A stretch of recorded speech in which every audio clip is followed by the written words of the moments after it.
Ayos na? Okay. Ayos na po. Okay na. Okay, next question. Salamat. Question. Sir. Identify first.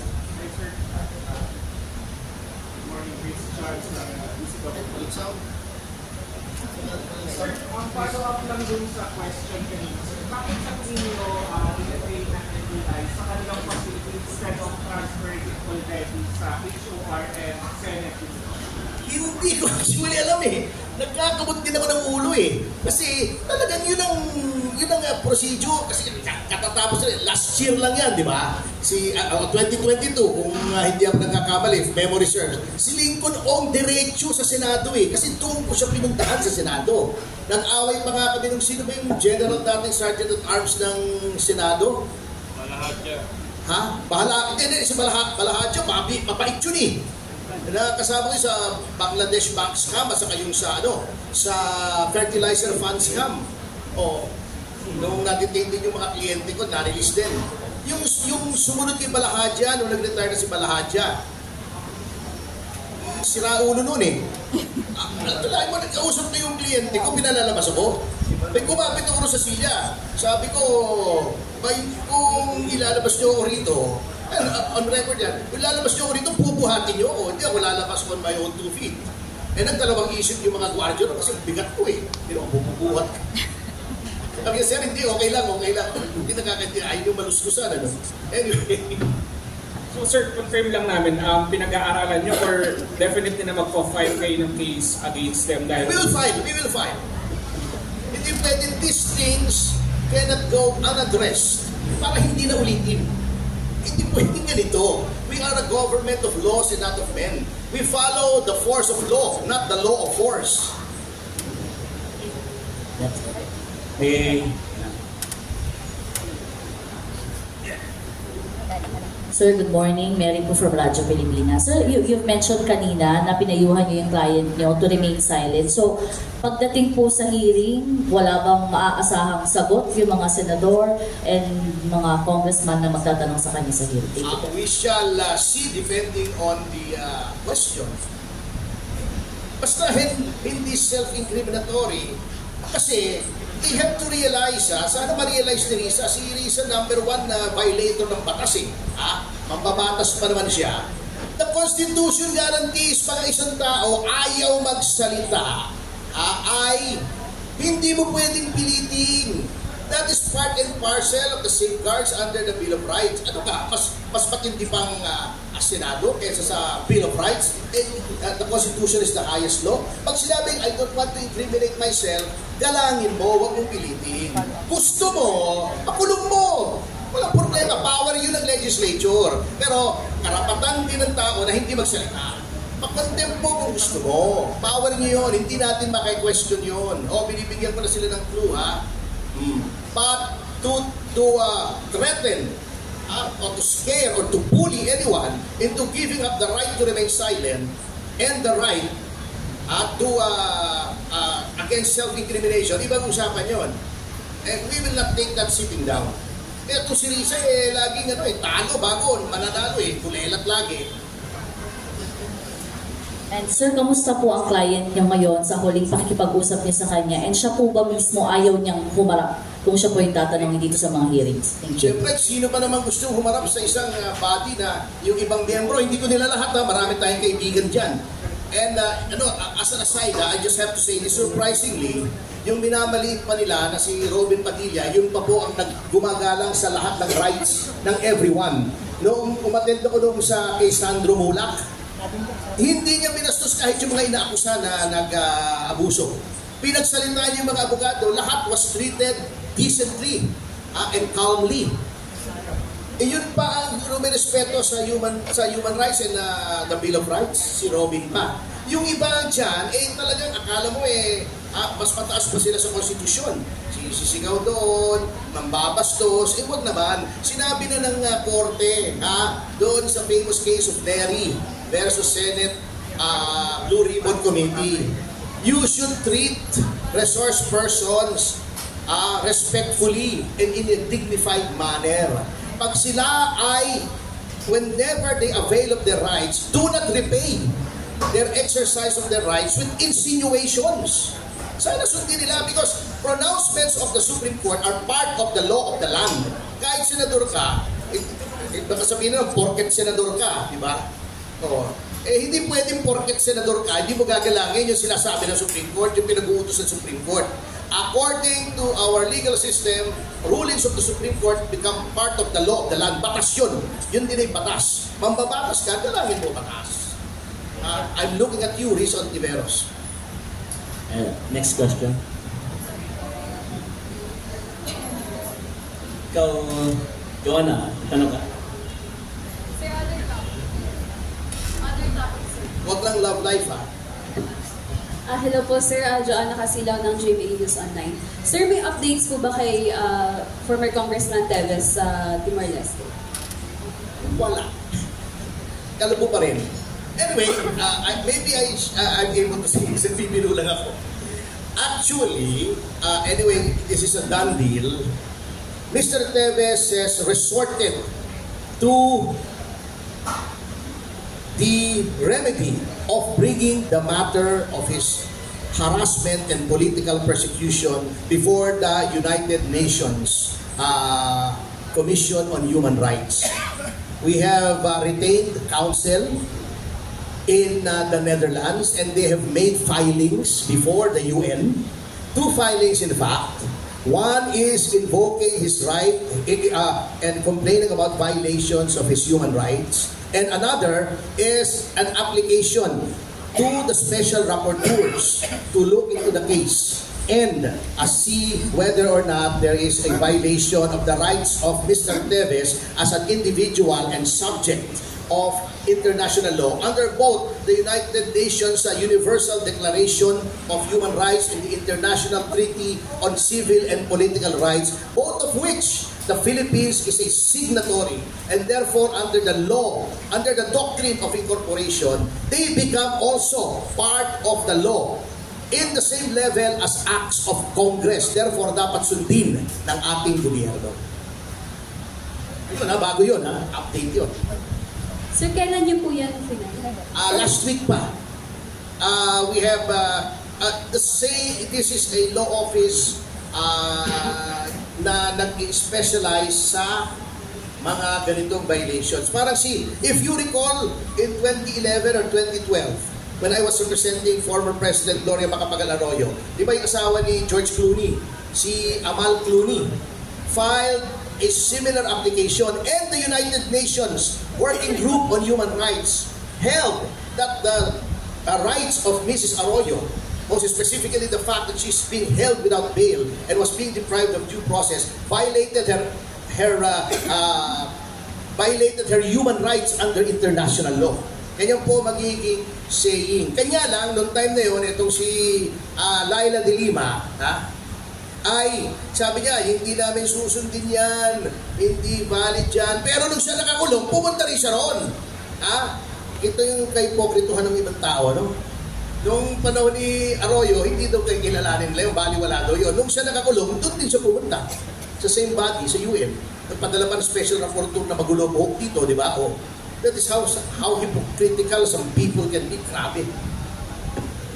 Sorry, last na po. So yung appeal nyo, yung motion for reconsideration nyo po regarding the extradition, wala pa po yung result? Wala pa. Di ba sabi ni Clavano, eto nandito sa akin yung litrato Di ba? Natatandaan nyo ba yung headline na yun? Eto, sabi ni Clavano, Teves will be in the country by the end of July. Teka, ano petsa na ba? 26 of August na. End of August na. This is the same DOJ na nagsabing Teves is being protected by warlords in East Timor. Nandiyan din yan, Google nyo yan. Anong warlords? Matinong bansa yung East Timor. Ito rin the same DOJ na nagsabi na darating na si Teves. Di ba nagtakbuhan yung mga kapatid natin sa press doon sa airport, wala naman Teves. This is the kind of DOJ we have. Puro fake news, puro shortcuts, puro legal shortcuts. Wala nang inintindi, grabe. Hello. Jimmy. Yes, Atty. Good morning po. Kabilang po ako ng OTE, DZAR po, Sunshine Radio. Sir, meron ng mag-isang linggo na nangyayari sa Davao. At pakipaliwanag nga po, yung anong pinagkaiba ng search warrant at warrant to arrest? Naka-specific pa ho doon kung doon sa warrant to arrest, naka-search warrant, kung ano yung mga bahay na papasukin nila. At ano ba ho sa palagay nyo, doon sa pagsaserve ng warrant to arrest, kailangan ba 4 na batalyon na pulis ang mag-serve? At may mga SWAT pa. Oo. At kailangan pa ba rin ba halugugin ang bawat kwarto ng Kingdom of Jesus Christ sa Davao City. Kaya hanggang ngayon po ay parang may people power na rin hanggang ngayon sa kalsada. Ano po ang masasabi nyo rito sa sinagawa ng pamunuan ng PNP at ang namumuno po si General Torre na sinibak sa QCPD dahil doon sa pagharap niya ng panumutok ng baril sa Quezon Avenue at napunta sa regional. Hindi ko alam yun Hindi ko alam yun. Anyway, ito, parehas na sagot. You can fact check this also. Okay. Warrant. Okay, may warrant of arrest. Ngayon, ang warrant, ang warrant nakalagay, di ba, specifically stating the person to be seized, or the places and things to be searched, nasa Bill of Rights yan. Okay, pangalan, tama yung pangalan. Hahanapin mo yan ngayon. Now, if the arresting officer or officers have reasonable grounds to believe that a person is inside the house, room, enclosure, etc., pwede po silang pumasok doon. Pwede naman. Wala naman kaming sinasabing hindi pwede. Okay. Una, sasabihin mo muna, pwede ho ba kami pumasok kasi may waran. Pag ayaw, you can break in. Wala namang problema. Yan, parehas na sagot sa tanong mo.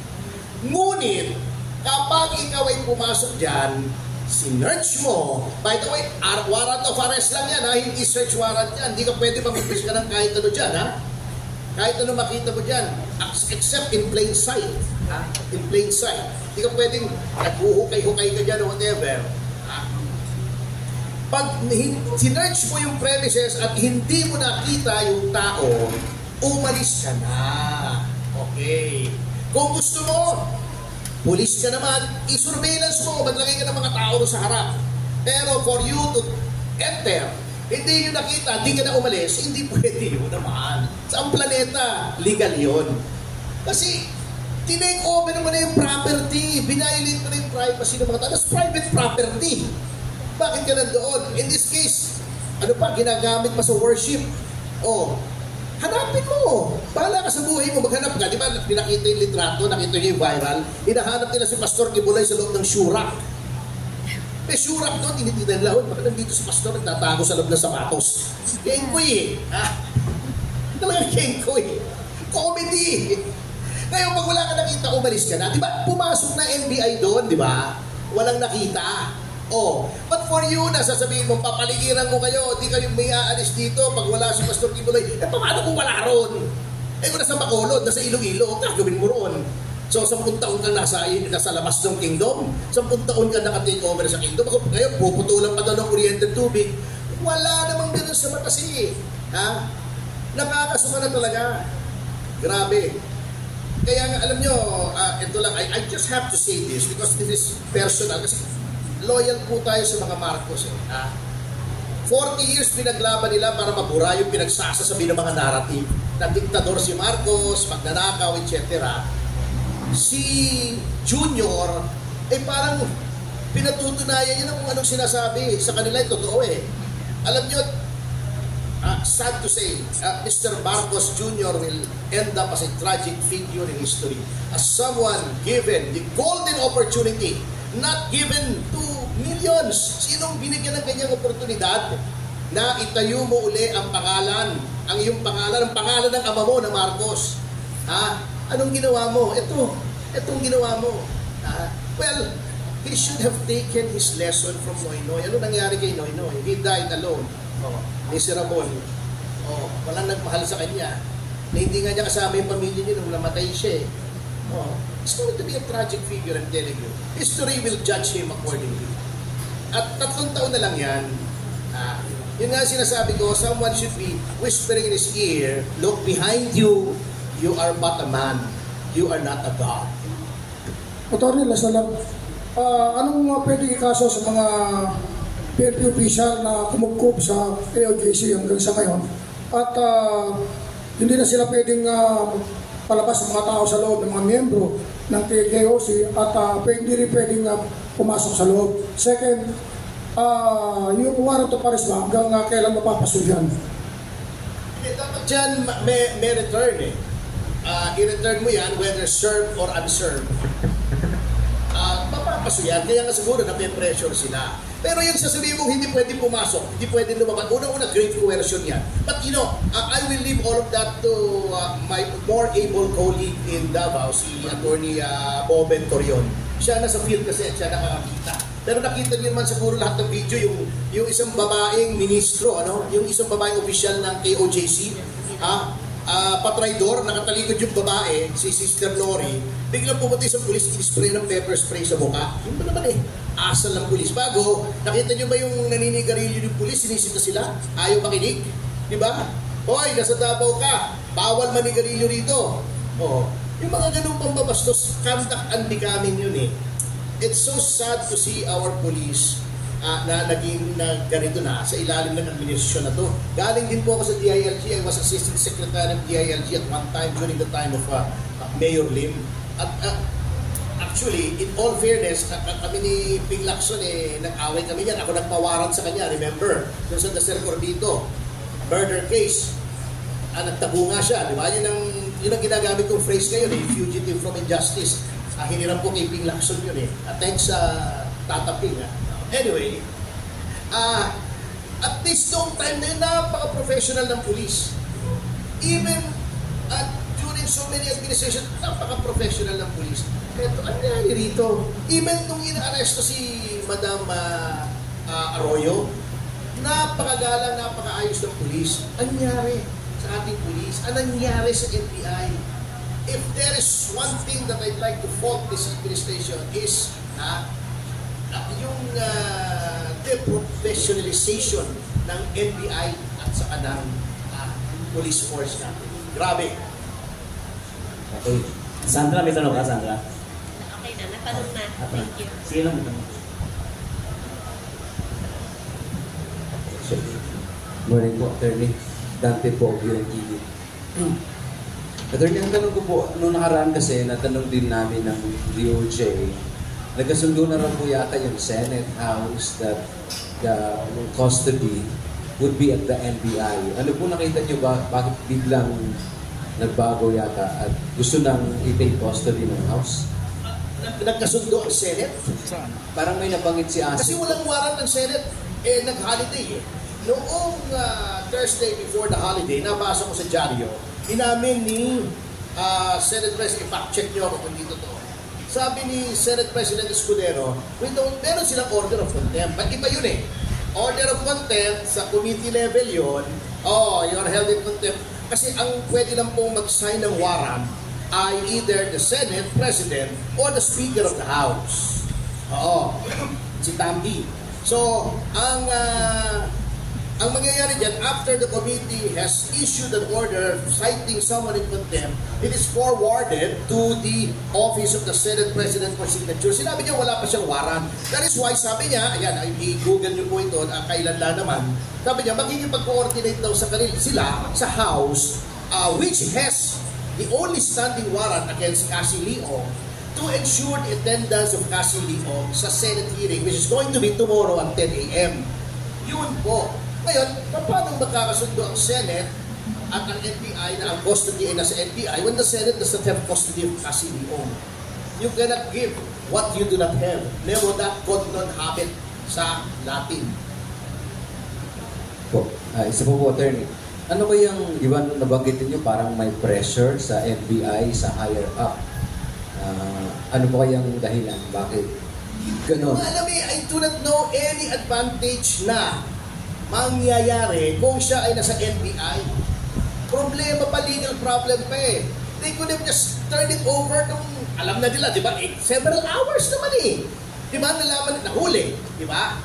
O, pinroses sa Indonesia. O, binagshot pa ron, di ba? O, etc.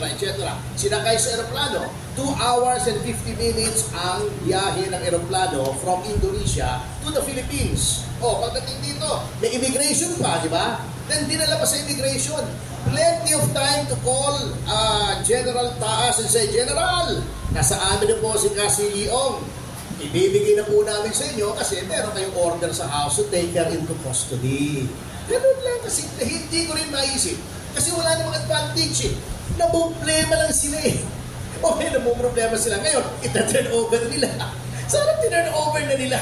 Pwede naman, kung gusto nilang i-inquest, pwede naman nilang i-inquest doon o pwede lang sabihin sa house, dalhin nyo rito sa DOJ for inquest. Ha? Eh bakit? Ito pa, isa pang overkill. Alam nyo nung inaresto, dami-daming sasakyan, may SWAT pa. Dalawang babae. SWAT? Hello? Over. Ano yan? Jumaya Islamiyah, galing Indonesia.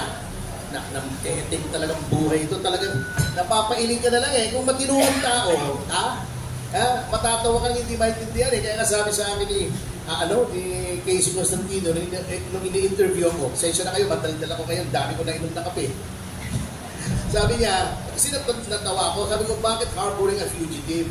Maybe because she was caught near a harbor. And then tumawa ko, sabi ni Karina Constantino, attorney, this is no time for jokes. Sabi ko, well, the whole thing is a joke, so pardon me for laughing. Talaga nakakatawa eh.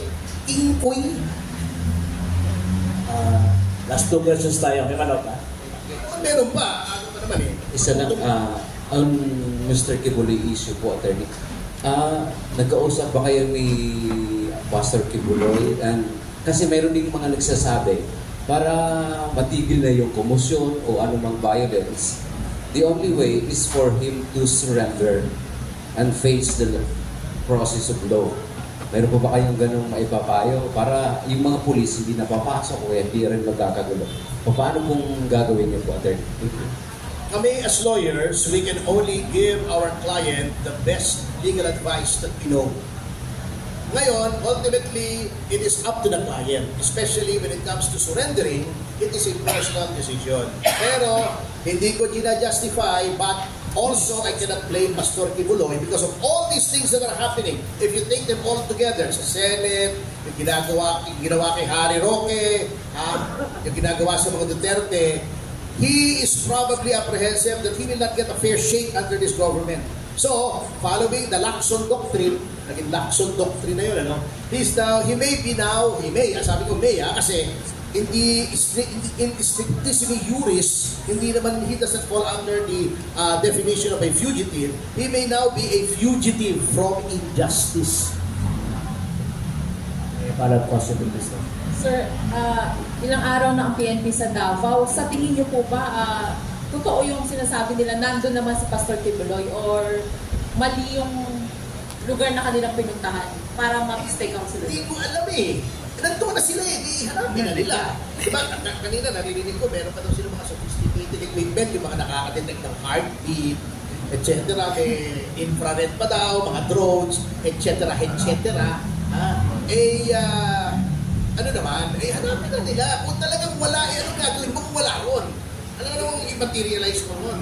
Ngayon, yung mga panawaan ko doon sa mga PNP, yung mga nag-exercise naman ng right to assemble and petition the government for redress of grievances na nasa konstitusyon, huwag nyo namang ititirgas yung konstitusyon. May namatay na nga eh. Ilang pang mamamatay para tumigil kayo before you realize that what you're doing is excessive. Pero sir, so far ba nakausap nyo na lately si Pastor Kibuloy? Hindi po eh. Hindi ko pa nakakausap. Joanna, may follow-up ka? Jimmy, follow-up ka? Any questions? Ginawin lang natin yung reklamo regarding dun sa detention dun sa kliyente ninyo. Sir, question ninyo yung ano yung specific na irereklamo ninyo? Even the inquest ba irereklamo ninyo? Hindi, yung inquest, we made a reservation. During the inquest, we manifested our objection to the inquest on the ground that the crimes being charged should not be subject to inquest. Diba pinaliwanag ko kanina? Ang inquest, nahuli ka in the act. in a general sense, kahit kasi hindi naman kahit in the act, di ba, pinaliwanag ko na, before, commission, during, or after, and you have reasonable grounds. Yun ang, well, walang word na ganito sa, sa dictionary, pero just to make it simple, yun ang tinatawag na inquestable. Walang ganung word, Kaya lang dito, nalilinig ko sa mga abogado, inquestable Pero walang word na gano'n, hinanap ko Yun ang subject to inquest. Yung mga yun lang, ito hindi. Ngayon, kung tingin mo may obstruction of justice, you get persons who have personal knowledge of the elements of the alleged crime, you have them execute an affidavit, you file it before the prosecution office issues a subpoena to the respondent, giving him or her time to file a counter affidavit, magre-reply affidavit yung complainant, magre-rejoin their affidavit yung respondent. Thereafter, the prosecutor has 60 days to come out with a resolution, either dismissing the case or finding probable cause, in which case an information will be prepared, filed in court. The judge within 10 days will make a determination independent of the prosecution as to whether or not there is probable cause to hold the accused for trial. Then she will issue a warrant of arrest. If it is bailable, the bail recommended will be indicated therein. That is the warrant that is addressed to all law enforcement officers. Ito po, legislative warrant, wala pong krimen ang kinumit dito. The only purpose of a legislative warrant is in pursuance of the power of the legislature to hold inquiries in aid of legislation and to gather information relative to a proposed legislation so that they may make meaningful and relevant legislation to get information from resource persons. That includes the power to resort to coercive measures to compel the attendance of resource persons. Yun lang yun, walang krimen, para lang hindi ka pwede mag-refuse. Paano kasi, in fairness sa legislation, paano kung walang gusto mag-testify? Ay, yung pumunta dyan, bahala kayo subuhan nyo, paano makakakuha ng information? Hindi naman eksperto ang lahat ng mga nasa Senado at saka nasa House. Hindi naman sila may personal knowledge ng mga facts. Yun lang po yun. It is a process to compel people to give information towards making a law, hindi para parusahan. Sinabi na rin ng Korte Suprema sa Neri, the case of Neri, sa Balag, the legislature is not a trial court, it is not an investigative body. Yung impormasyon na kukunin mo hindi para mag-determine ng guilt or innocence, but to make legislation, to pass legislation. Yun lang yun. Kaya limited ang scope ng legislative warrant. Yun ang sinasabi ko. Ngayon, kung hindi mo alam ang difference between a court-issued warrant and a legislative warrant, bakit ka nasa DOJ? So isang mabilis na lang, ano yung ikakaso natin at sino yung kakasuhan ng kampo ni Cassandra? Pinag-aaralan pa po namin kasi talagang yung NBI, alam nyo, atin-atin lang, hindi naman alam ng ibang tao, no? Talagang very apologetic sila. Tingin ko alam nilang mali Palagi ko kaya nga tinurn over na Kasi paulit-ulit yung sinasabi, kahit sa ibang interviews, mga bossing, wala kayong warrant, anong ginagawa niyan sa NBI? Diba? O, arbitrary detention yan. Very simple. May follow pa? Chini?